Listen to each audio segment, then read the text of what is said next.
Hello everyone, my name is Nina and welcome to Spook Sesh. So I'm just gonna try to go ahead and get started with this case. This case is a little out there, it's a little weird, and I know that I only have like one video about this, but I wanted to do this case even before I wanted to do the lighthouse disappearances case. And that is because my mind and my whole goal for this particular series was inspired a lot by me hearing about this case and being so interested in this case. So I hope that I do it justice because again, it is so crazy to me. And the case that I'm going to talk to you guys about is the case of the Somerton man.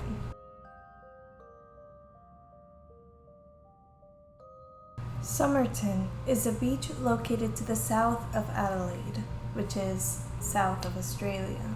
This all happened in 1948, most specifically on November 30th, when John Bain Leons and his wife were walking around Somerton Beach when they saw this man. He was lying on the beach with his head up against the seawall. His legs were stretched out, but they were crossed. When they saw him, they recall seeing him lift his hand up above his head and then throw it back down. Other than that, he wasn't moving much. They didn't think anything of it. They just thought that maybe he was asleep or he was drunk. Another couple that same night recalled seeing him from above the seawall. They made notice of the fact that he was not moving away from the mosquitoes on his face, and they just thought that he was passed out drunk again. Didn't really think much of it. This was until the next day on December 1st when Mr. Leons went back to Somerton Beach and found the same man lying on the same position. When he approached him, he realized that the man was cold and that he had a half-smoked cigarette lying on the collar of his shirt as if it had fallen off of his lips. The police were called, but the Somerton man had no wallet or money and no identification, so nobody really knew who he was. They came to the conclusion that he was around 40 to 45 years old. He had reddish hair and gray eyes, and all of the tags in his clothes were cut off. He was wearing a white shirt with a white, blue, and red tie, some brown trousers, and a fashionable gray jacket which is said to have American tailoring. The first theory that the police had was that the man had died of a heart attack, but upon investigation they realized that his heart was in perfect condition. But they did find what the issue with him was. They found that his stomach was just completely damaged, and they announced that the cause of death was likely poisoning. They debated on whether or not it was a suicide for a while, but they really didn't know who this person was at all, so there was not a lot to go on in that regard. On him, he also had some train tickets, one of them unused, and the other one, which was actually used to lead the police back to this man's luggage. I would like to say that in the luggage they found anything of importance, but there really wasn't much. A lot of his clothes, again, had the tags cut off, which is significant because the tag in the clothes could have led to any clues to where this man was actually from. Now, his clothes were not completely useless. You see, in his trousers there was a pocket, and inside of that pocket there was another hidden pocket which was sewn shut, and inside of this pocket there was a small scrap of paper which just had the words Tamam Shud written on them. Tamam Shud means ending or the end, and it is a phrase that is found in a book that is called The Rubaiyat of Omar Khayyam. Now, the whole theme of the Rubaiyat is about living your life to the fullest and having no regrets, which just caused police officers to think more than he had probably just committed suicide. But this launched a nationwide search for the book, and eventually it was found. Now, when it was found is kind of iffy. Some people said that it was actually found before the body was found. Some other people said that it was found after the body was found, so we don't really know when it was found, but we know that it was found on the backseat of a vehicle of somebody who had no idea of anything and didn't know anything about this case. So basically he just left his windows rolled down and somebody just threw the book inside of that car. So in the back of the book there is a code. Now we haven't been able to crack this code, so I'm just going to put it on screen. If you guys can see it, you don't know what this means. In the back of the book there was also a phone number that belonged to a nurse named Jessica Ellen Thompson. She lived only 1,300 feet away from the location where the body was found.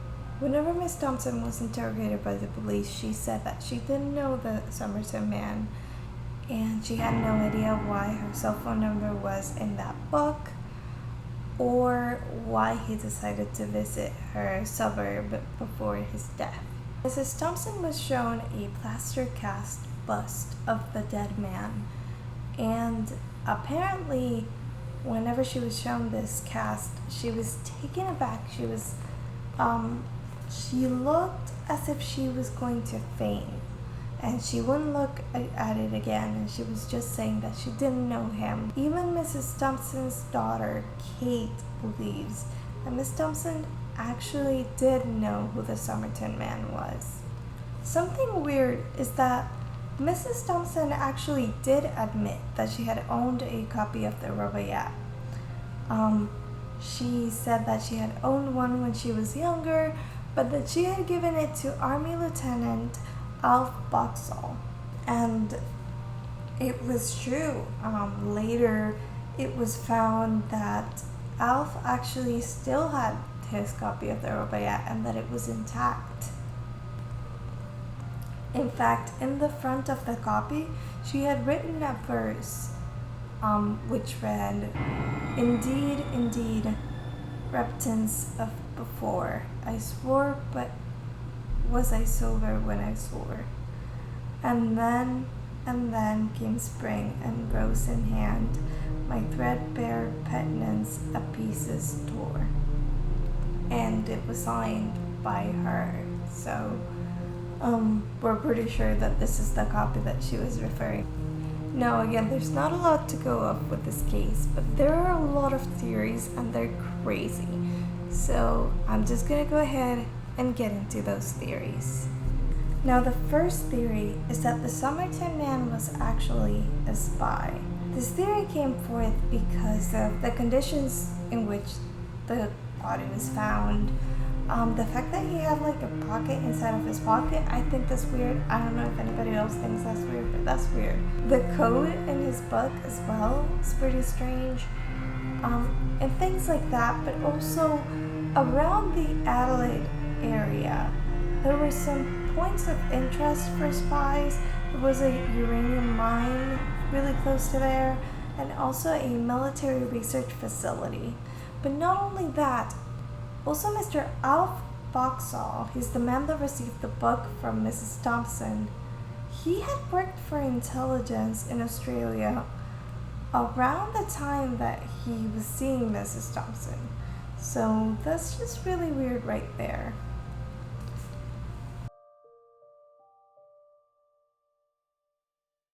Now, the second theory has to do with suicide. A lot of people say this, that he probably committed suicide by poisoning himself. Specifically, there's something that we need to look at. So, Tamam Shud does mean it has ended or the end. So, we could potentially join the two together. Maybe somebody important to the Somerton man, maybe a lover or something, ended things with him and maybe gave him that note. Maybe he gave that note to himself and finished his own life. We know that it had to, if he did it himself, it had to have been pre-planned because, like I said, the pocket was sewn shut. But the third theory is that Mrs. Thompson had something to do with it. Maybe she even killed him herself. A lot of people, including her own daughter, do believe that she knew the Somerton man and that she was not saying everything. So maybe she knows more than she lets on. Again, the Somerton man was found really close to her house. He could have easily just gone by there and visited, and maybe she poisoned him, and they took a walk across the beach where he finally just died. It is believed that that arm movement that the couple saw, that I talked about in the beginning, whenever they were walking down the street and they saw him lift his arm up, it is believed that that was probably the last of his convulsions due to the poison in his body. And yeah, other than that, we don't know much else. Apparently, I was reading that in 2018, they opened the case back up and they were looking into DNA to try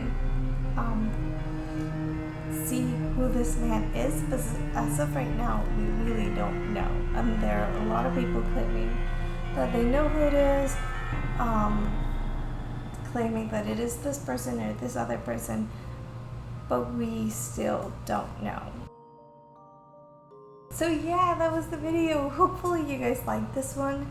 I don't know why I thought that there were more supernatural theories attached to this one, but I guess not. I mean, spice is still a really cool theory. But yeah, if you guys like this video, please give it a thumbs up and subscribe to my channel.